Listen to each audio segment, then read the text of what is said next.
কষে দেখি 1.5 অঙ্ক করতে গেলে দ্বিঘাত সমীকরণের যে মেন পয়েন্ট দুটি হলো রয়েছে বীজ দুটির প্রকৃতি শিখতে লাগবে, অর্থাৎ বীজ দুটি বাস্তব কি না, বাস্তব সমাধান আছে কি না, বাস্তব হলে বীজ দুটি সমান হয় কি অসমান হয়, এরকম।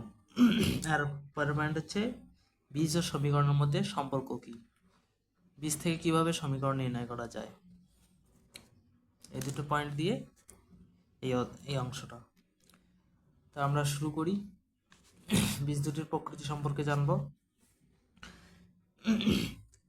তার সাধারণ সমীকরণের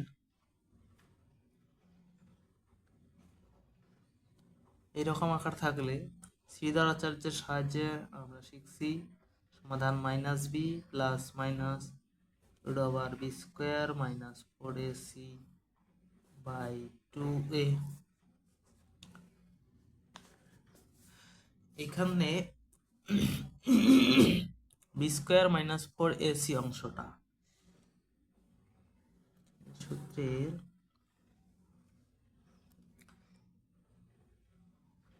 বি স্কোয়ার মাইনাস 4ac অংশটাকে বলা হয় নিরূপক। এটার উপরে নির্ভর করবে বীজ দুটির প্রকৃতি কিরকম। তা বীজগুলির 3 ধরনের প্রকৃতি আছে। প্রথম হচ্ছে নিরূপক যদি চির সমান হয়, নিরূপকের মান যদি চির হয় তাহলে বীজদ্বয় বাস্তব হয় এবং সমান। বীজ দুটি বাস্তব এবং সমান। নিরূপক যদি 0 থেকে বড় হয়, গ্রেটার দেন 0, তাহলে বীজদ্বয় বাস্তব এবং অসমান।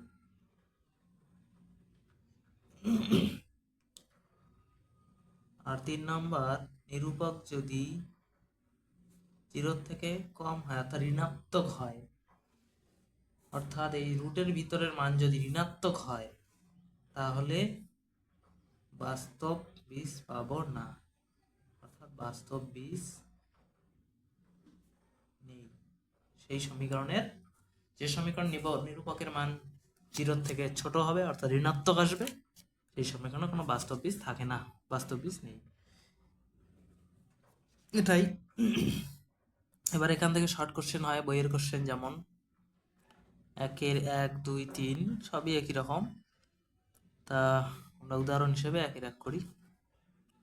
2x square plus 7x plus 3 equal to 0।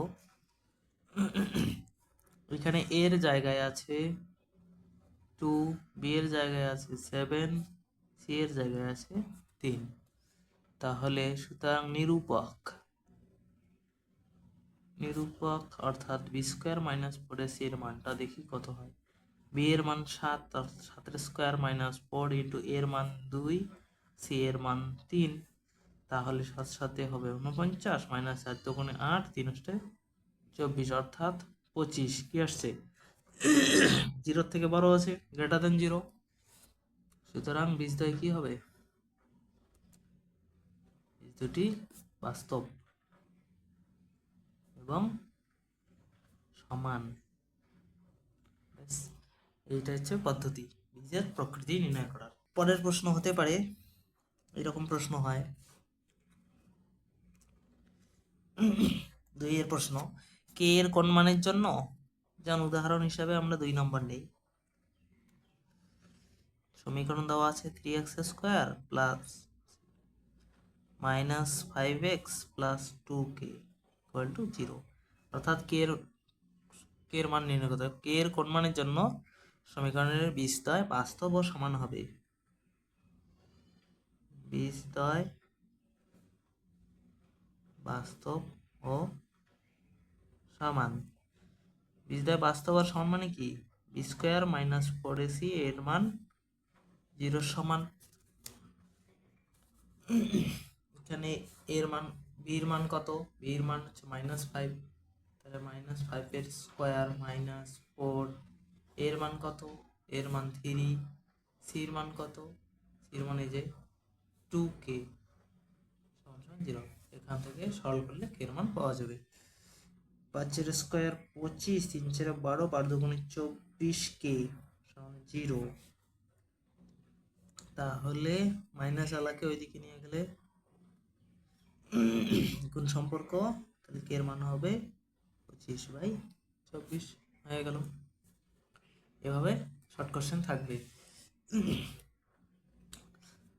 মোটামুটি বীজদ্বয়ের প্রকৃতি সম্পর্কে এরকমই কোশ্চেন থাকে, হয়ে যায় সব। পরের পয়েন্ট যে ছিল আমাদের বীজ ও সমীকরণের সম্পর্ক। বীজ ও সমীকরণের সম্পর্ক, একটা উদাহরণ নেই। সমীকরণ হিসাবে x² - 5x + 6 = 0 সমীকরণের সমাধান করি। আগে সমাধান করে বীজ দুটি দেখি কি কি। তাহলে উৎপাদক বিশ্লেষণ করলেও হবে, অসুবিধা নাই। x² x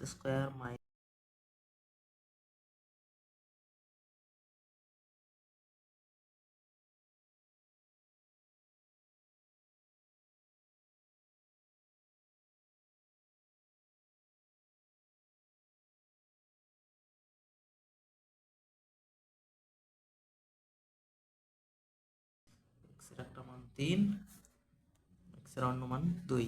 তাহলে বীজ দুটি কি কি পাওয়া গেল, 3 এবং 2। আমরা পরিষ্কার দেখলাম x² - 5x + 6 = 0 সমীকরণের বীজ দুটি কি কি। এর বীজ দুটি 3 আর 2।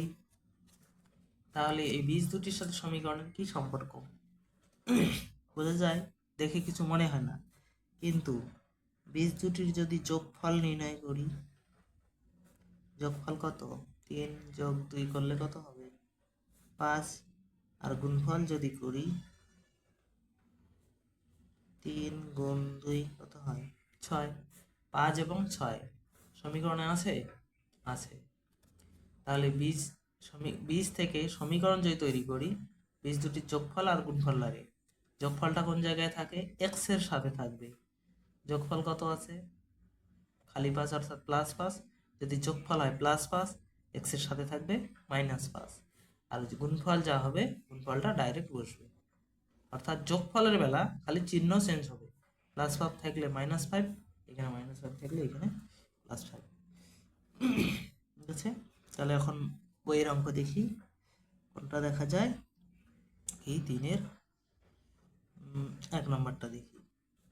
দেওয়া আছে বীজদ্বয় কত, বীজদ্বয় 4 এবং 2। তাহলে যোগফল কত, বীজ দুটির যোগফল হবে 4 + 2 গুণফল 4 × 2, যোগফল 4 + 2 অর্থাৎ 6, 8। সুতরাং সমীকরণ হবে, সমীকরণটি হবে কি হবে, প্রথমে x² যোগফল কত আসছে 6 অর্থাৎ +6, এখানে হবে -6x। তারপর গুণফল কত আছে +8, ডাইরেক্ট +8 = 0। ব্যাস, এই হচ্ছে বীজ থেকে সমীকরণ নির্ণয়ের পদ্ধতি। ঠিক আছে, তাহলে পরেরটা দেখি, 3 নাম্বারটা দেখি। একটা বীজ -4, একটা 3। সুতরাং যোগফল কত, যোগফল হবে -4 আর +3 যোগ করে কত হয়, বিয়োগ হবে 4 × 3 = 1, বড় সংখ্যা -1, গুণফল -4 × 3, 3 × 4 = 12, -12। তাহলে সুতরাং সমীকরণ কি হবে, সমীকরণটি হবে প্রথমে x² যোগফল কত আছে -1, তাহলে এখানে হবে +1 গুণফল কত আছে -12, ডাইরেক্ট বসবে -12 সমান 0। এখানে তো 1 লিখতে লাগে না, লিখলেও অসুবিধা নাই, এটাই সমীকরণ। ঠিক আছে, এইরকম কোশ্চেন হয়। তাহলে পরিষ্কার হইল, এখানে থাকে সমীকরণে, এখানে থাকে যোগফল, এখানে থাকে গুণফল। আচ্ছা, তাহলে মোটামুটি 8-এর অঙ্কগুলো একই রকম, দেখি একই রকম। আচ্ছা, তার আগে একটা কথা, এরকম কোশ্চেন থাকে, একটি সমীকরণের বীজ দুটি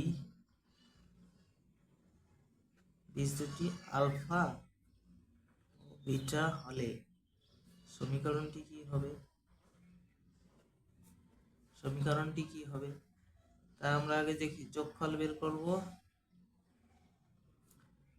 আলফা প্লাস বিটার যোগফল এটাই, আর গুণফল আলফা ইন্টু বিটা, আলফা বিটাই। সুতরাং সমীকরণটা কি হবে? সমীকরণটি হবে এক্স স্কোয়ার, এই যে যোগফল কত আসছে প্লাস আলফা প্লাস বিটা, এদের যে প্লাস আছে, সমীকরণ হবে minus alpha plus beta x, তারপর গুণফল যা আছে ডাইরেক্ট তাই বসবে। পরে দেখি বানানো বসে একটা দেখি, যে দেয় 2x স্কোয়ার তাই plus 5x plus 12 equal to 0। সমীকরণের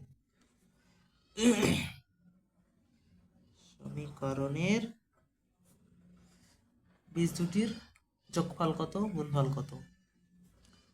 এই যে সামনে 2 আছে, এই সংখ্যাটা তো আগে ছিল না, এইখানে যদি কোনো সংখ্যা থাকে তাহলে 2 আছে, 2 দিয়ে সবাইকে ভাগ করা লাগবে। তাহলে ভাগ করলে কি হয়, 2 সবাইকে 2 দিয়ে ভাগ করলে 2 তো থাকে না, থাকে এক্স স্কোয়ার প্লাস, সরি এখানে সহজ সংখ্যা নেই, 10 নিলাম, 10কে 2 দিয়ে ভাগ করলে থাকবে 5x, 12কে 2 ভাগ করলে থাকবে 6 সমান 0। এখন সমীকরণটা পরিষ্কার হয়ে গেল। এখন সহজেই পাওয়া যায় যে বীজ দুটির যোগফল